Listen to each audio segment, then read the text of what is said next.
The reason why you are taking this medicine is because you have HIV and AIDS, and it's because I transmitted to you. And later, the kid only to learn the fact that my mom could have prevented this. Like my mom could have tried something to prevent this. Like my mom could have taken the ARVs so consistently to an extent that I don't contract it.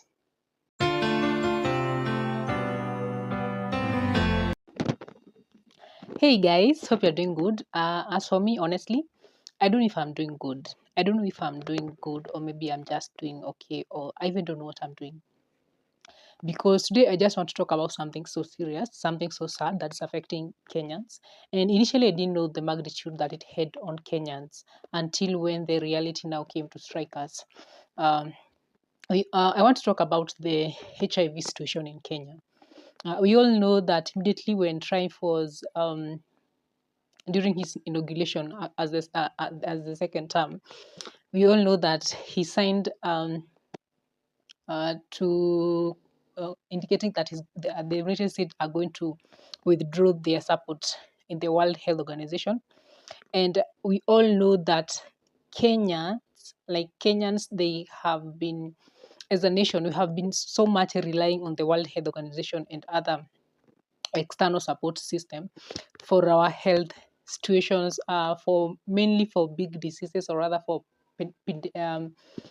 those big diseases that they are commonly like akina malaria, akina what else, akina HIV, and during the time of COVID, like we normally rely so much from the external supporters, yeah, from the external source of income and financial aid mainly.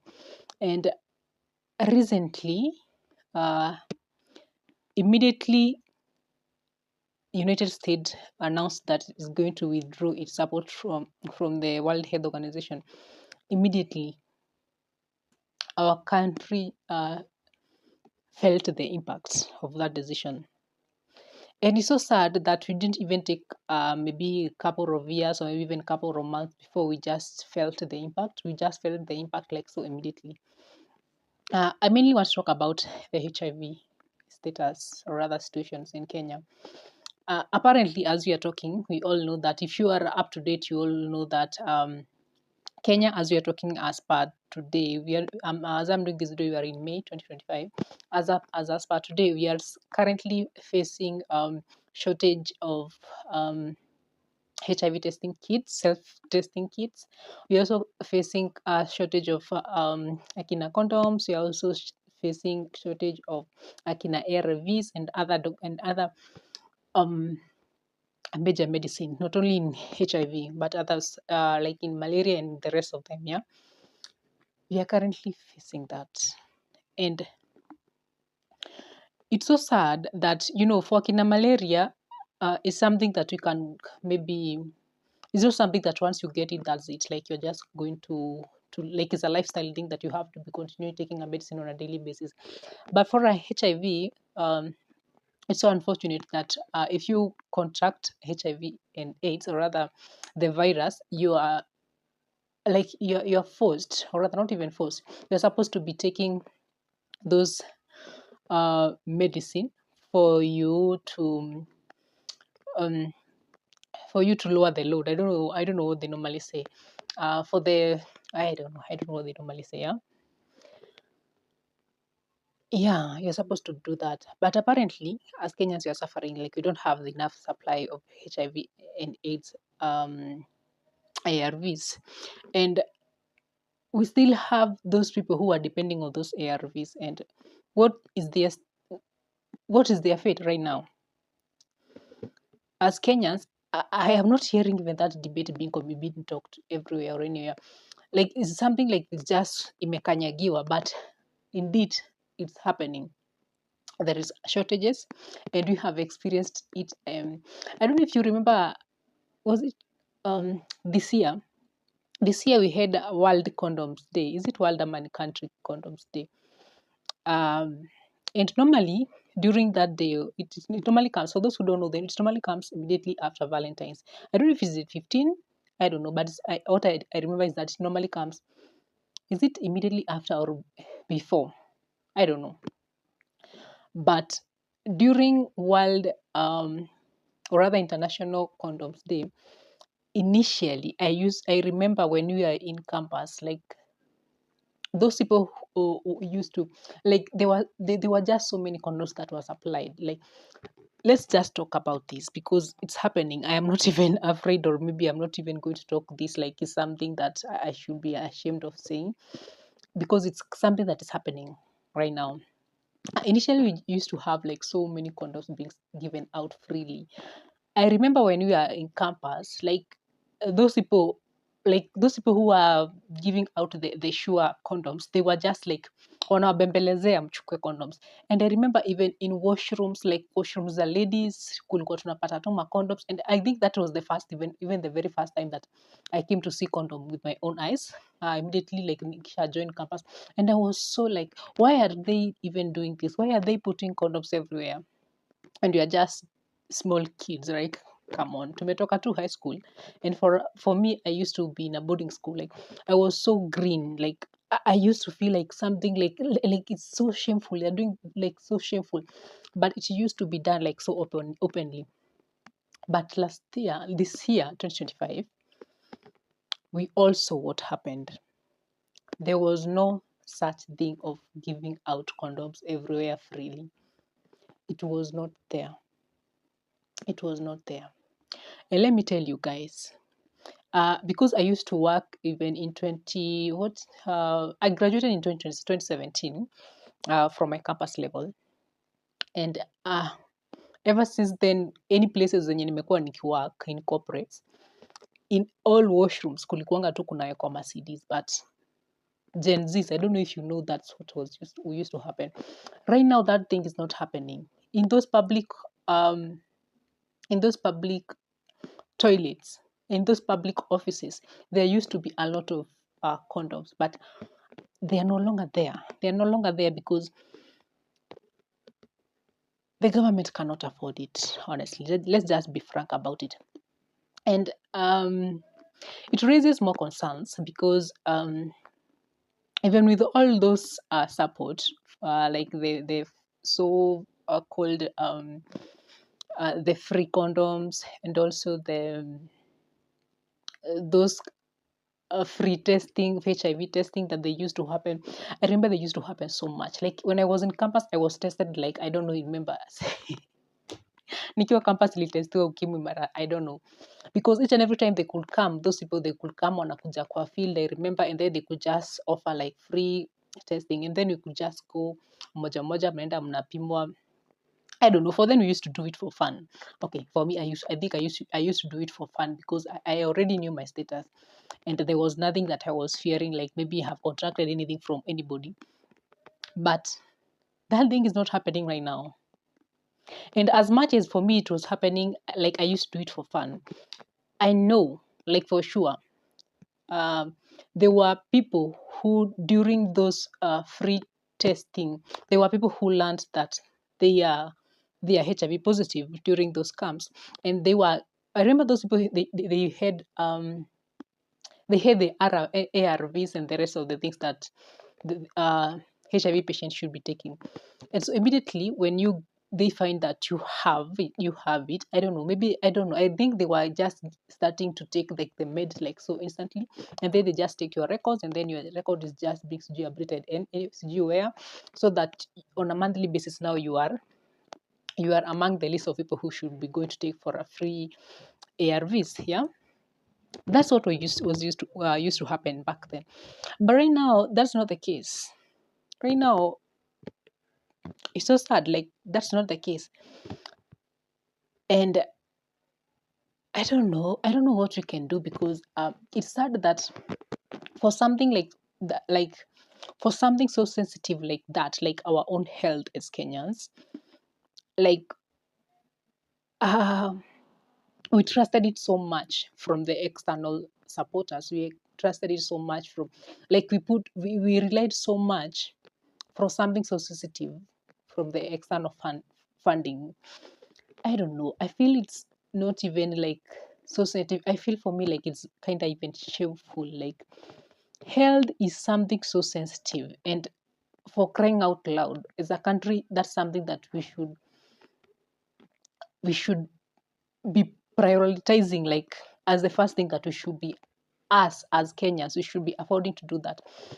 Maybe we can rely on other countries, to on other nations, to provide, to support us while we are building our infrastructures, we are building our, maybe for anything else, but for our health, I feel like something so sensitive that we should not be relying so much from externalities. But anyway, that's what is happening as we are speaking right now. The reason why I'm doing this video is because honestly, I'm worried as one of Kenyans, because uh, when World Health Organization was supporting us, like with all the funding and everything, we still had a lot of early pregnancies. Like, we used to have a lot of early pregnancies. We still used to have a lot of STI, STDs, and all those diseases, sexually transmitted diseases. We still used to have a lot of them. And my worries is, what is the case right now? Or rather, what will be the case in the near future? If nothing is going to be done, like, so immediately, what's going to be the fate of our country? Because I don't know. um when those condoms, they were being supplied in our campus, I remember, I don't know if on a weekly basis they could refill. We had a given place in our washrooms, like in ladies washroom, whereby they used to refill it. And that the refilling part of it was done on a weekly basis. And let me tell you guys, all those condoms that were being put there inside, they were being used. Like, no, I don't want to lie. Like, no, any single lady who used to take those condoms and throw them away. They used to take those condoms and use them. And you know what I mean when I say that they were using the condoms, yeah. But right now, that means that our kids at the campus level, they are very sexually active, and I want to believe that there is nothing have honestly changed. There is nothing that have honestly changed. And due to the economic difficulties, I don't know if there is any parent who is going to be providing their sons extra cash for them to be affording condoms, to be buying condoms. Because I think the cheapest condom, I think it is around 50 bob, yeah?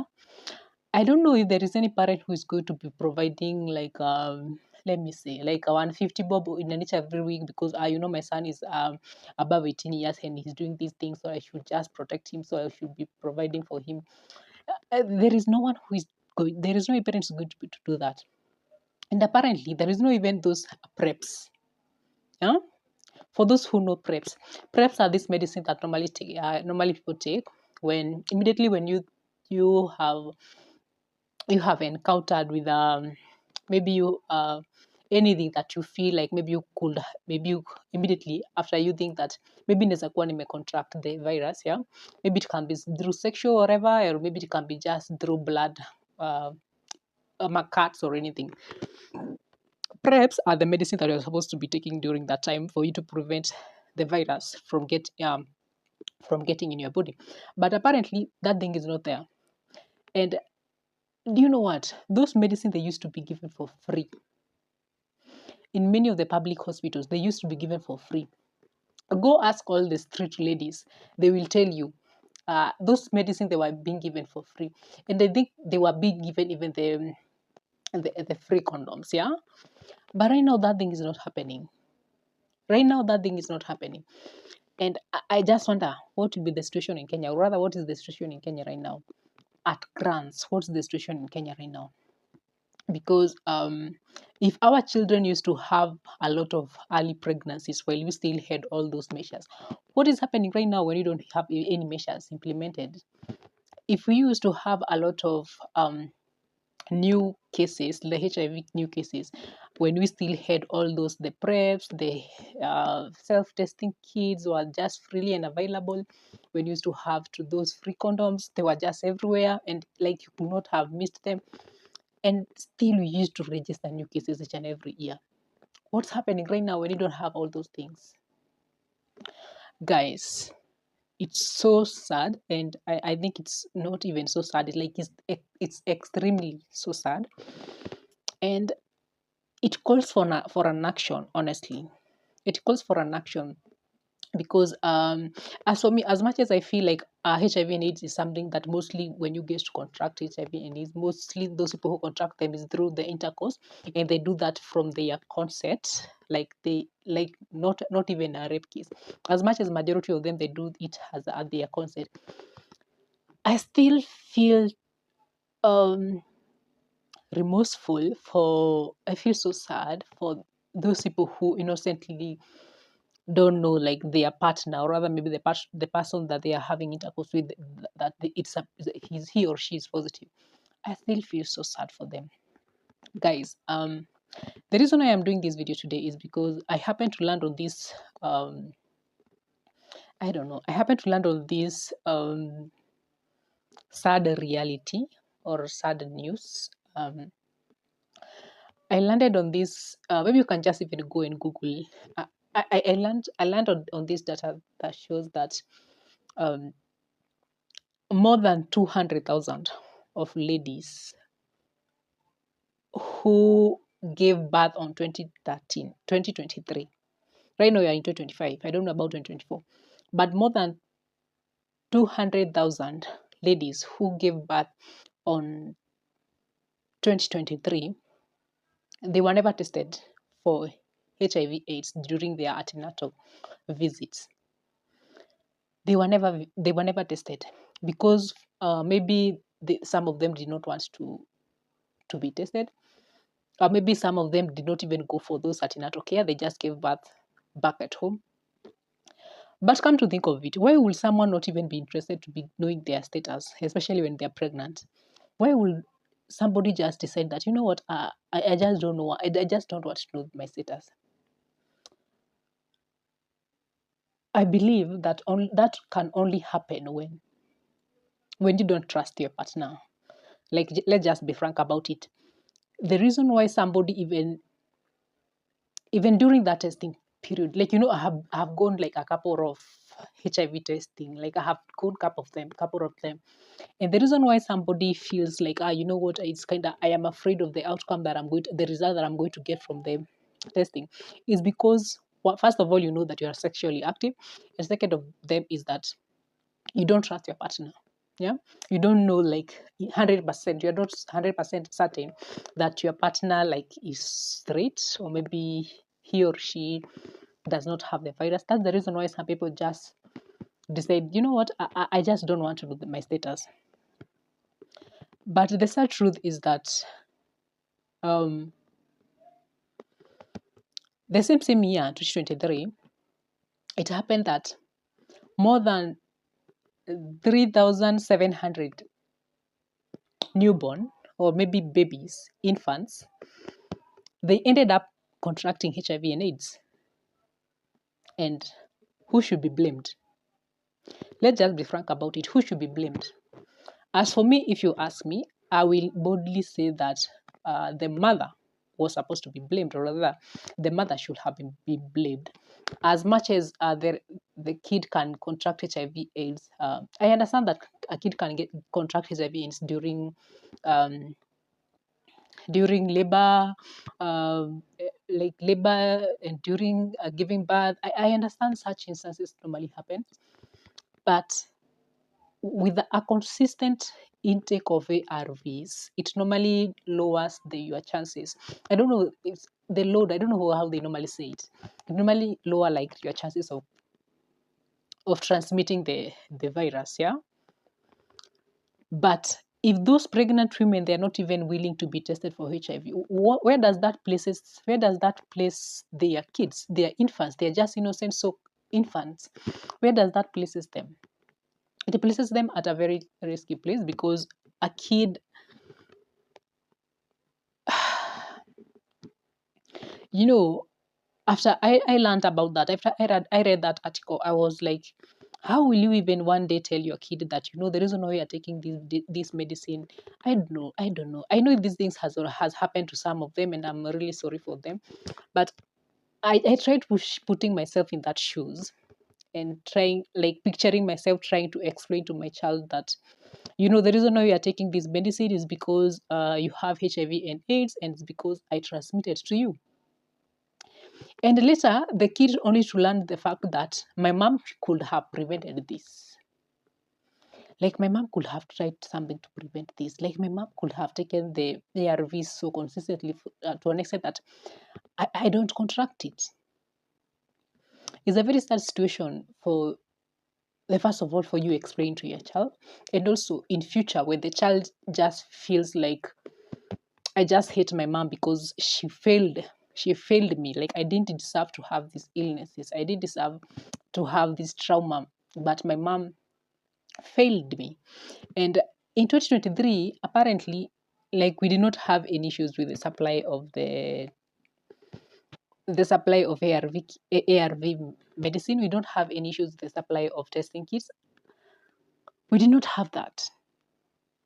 And if during 2023, more than 200,000 women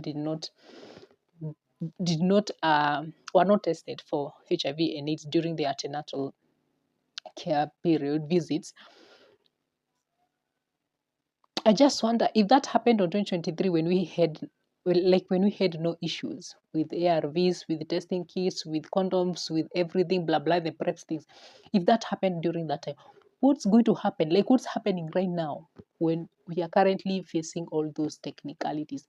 And I want to believe in 2023. Okay, I don't know. I don't know if the NHIF thing was catering for the all those tests. I don't know. I don't know if it was called Linda Mama. I don't know if the Linda Mama was catering for such expenses for a pregnant women when they go to the antenatal care. Like I don't know if, but I just want to believe that it used to cater for them. And I just wonder if then it was almost free for them to be tested and they did not do that.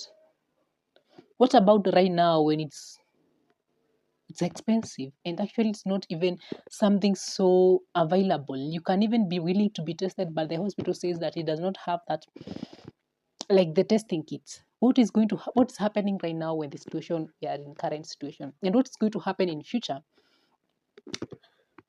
I feel so sad. I feel so sad honestly. Well, even I'm doing this video, and after I continue to read that article, I don't know. You can just Google from your free time. You can just even Google like 200,000 women failed to be tested for HIV during the antenatal care. I think it will just bring you the whole story. And after I read that article, um, I came to learn that I'm sorry. I came to learn that not only that I'm sorry.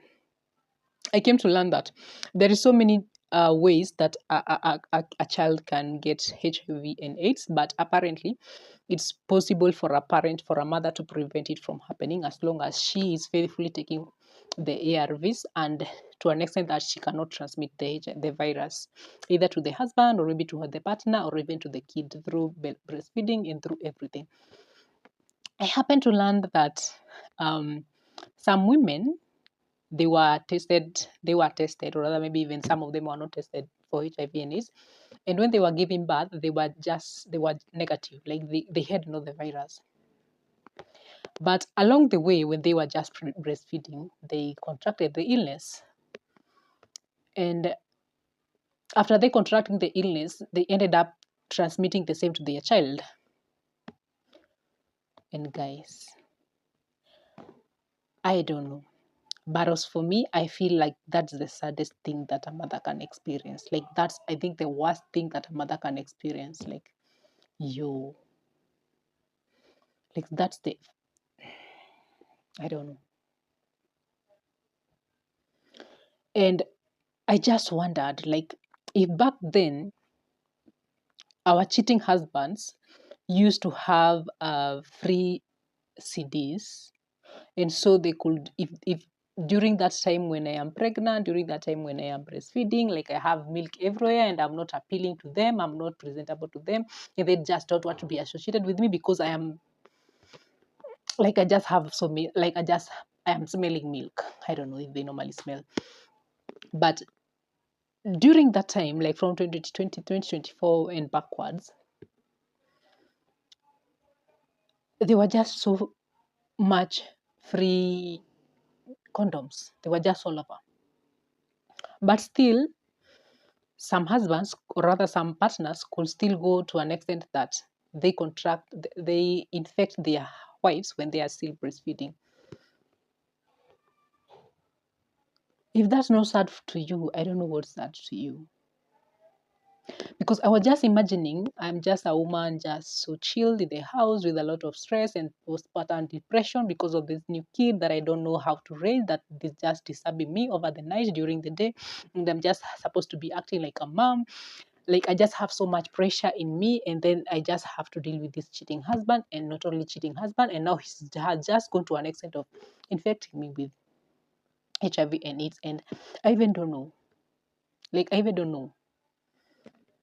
And I end up infecting my child, my innocent child. Okay, for a woman, I can say like some part of me does not feel like so much pity for her because she had a decision of maybe quitting the relationship or be doing something, but especially if you have a cheating husband.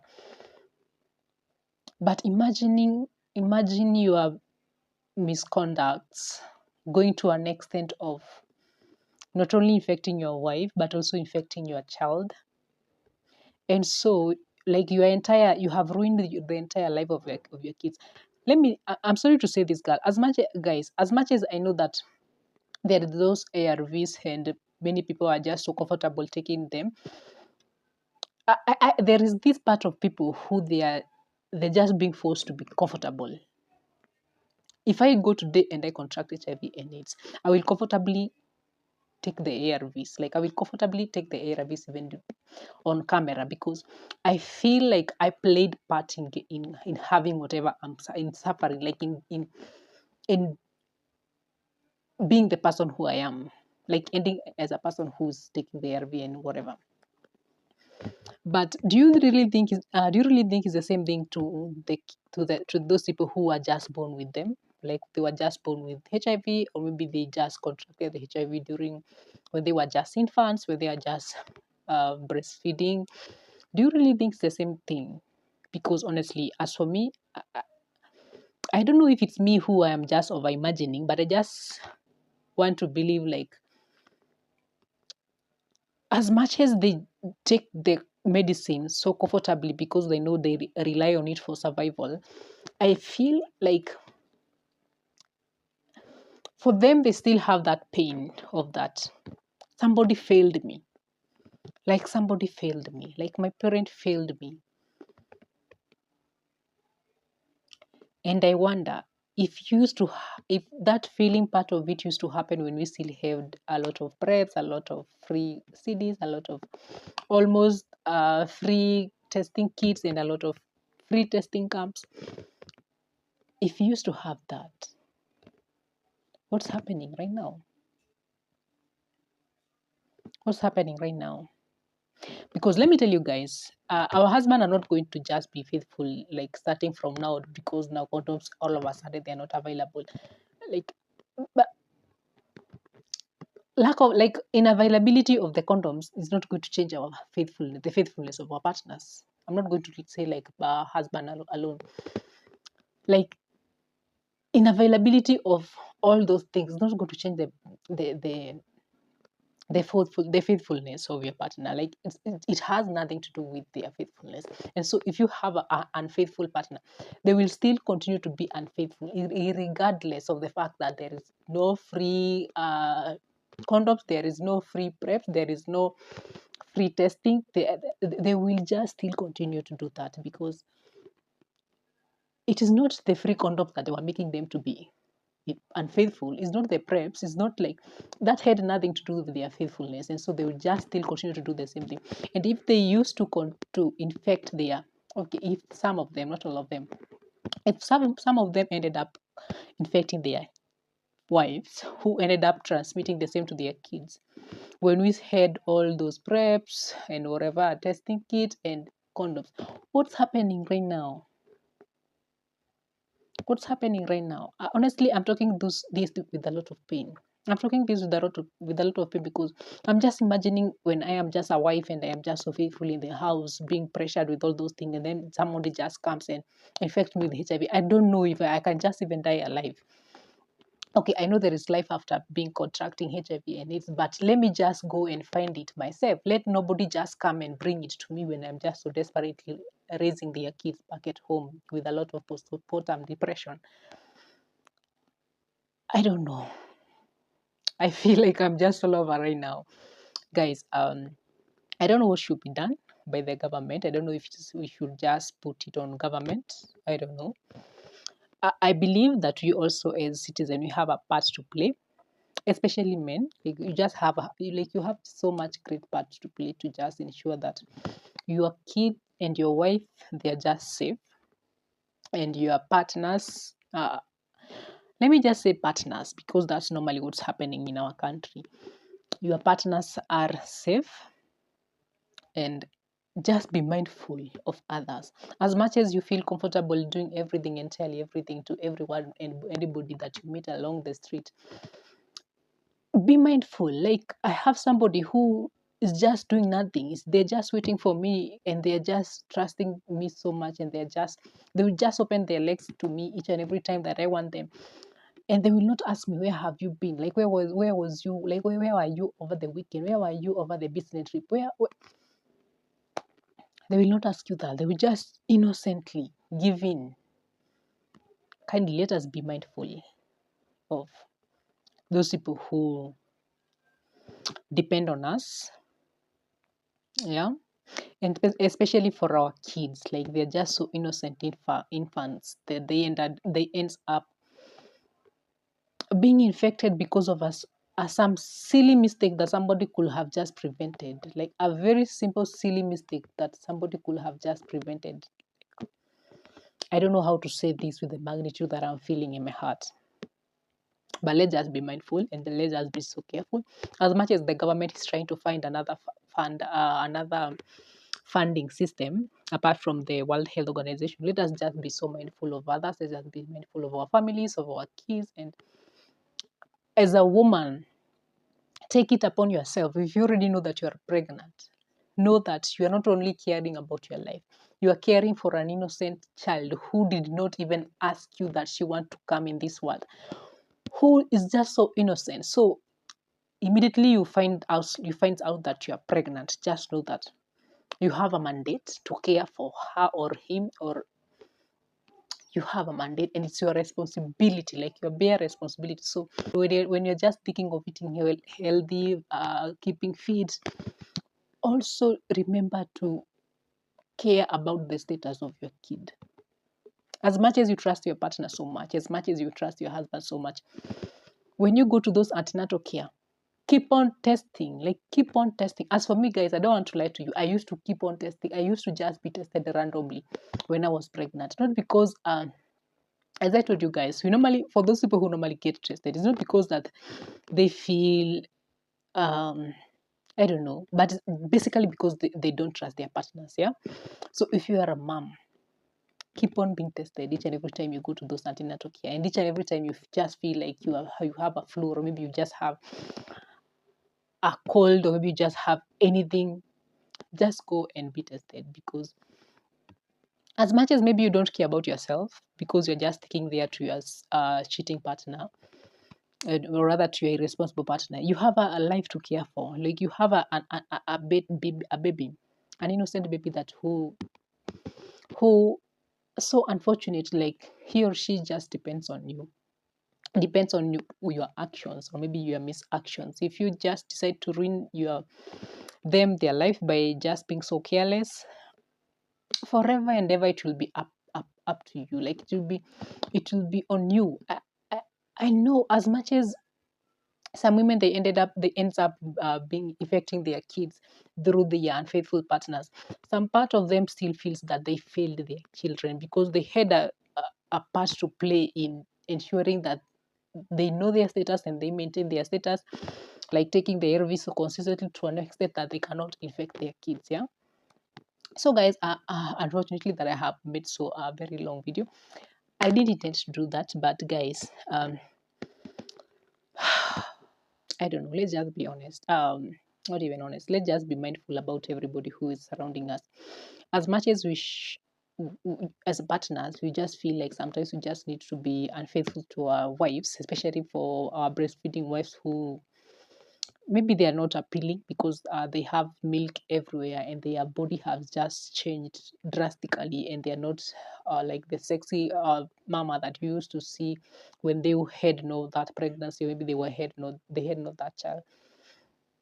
Still remember, as long as she's still like opening up however to you, you have a part to play to ensure that she's forever healthy, and also the innocent child is also healthy. So guys, thank you for watching until the end. As I told you when I was starting this video, I don't know if I'm happy today. I just know that I'm just happy to be alive, but I don't know what's happening to our country, and I don't know how we are going to help out the situation, and I just don't know. I'm just hoping that maybe there will be donors enough to fund the situation in Kenya, because as much as nobody's talking about this, Kenya, we need those free condoms. In Kenya, we need those free preps. In Kenya, we need those free testing. You know, those free testing that they were just around everywhere. Kenya, we need that. In Kenya, we need those free ARVs. We really need them for the survival, because if the rate of HIV transmission used to be high back then, what is happening right now when they are their HIV, the virus load is on many of the patients. I don't know if they are called patients. Many of the people who have HIV and AIDS, if their virus load is so high right now, what's going to happen?